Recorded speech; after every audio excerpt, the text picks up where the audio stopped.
મિત્રો ચકલીમાં અને સ્કૂટરમાં best item આવી છે. અત્યારે રમકડામાં ઘણી બધી વેરાયટી અત્યારે છે જે એકદમ યુનિક વસ્તુ છે, બધી ઇમ્પોર્ટેડ મટીરિયલ છે. જે બાળકોની હોટ ફેવરિટ આઇટમ આવે એ બધી અત્યારે હાજરમાં છે. આખા બાઉન્સ બોલ છે જે મૂન બોલ કહેવાય એને, જે 1 માળ સુધી ઊંચા જશે પીચ પાડો એટલે એટલું જમ્પિંગ આવશે આનું.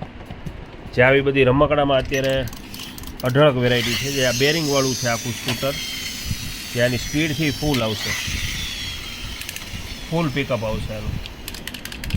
એટલે આવી ઘણી બધી આઈટમ છે અત્યારે રમકડામાં, પુષ્કળ વેરાયટી આવી છે.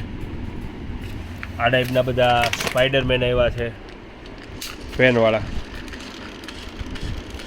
લાઇટ થશે, ફૂલ સ્પીડમાં ફરશે ને પવન પણ આવશે. જે આ રીતે આમાં પવન પણ સરસ આવશે. એટલે આવી રમકડામાં અઢળક વેરાયટી છે. જે આ પ્રેસ કરશો એટલે ઓટોમેટિક હાલશે.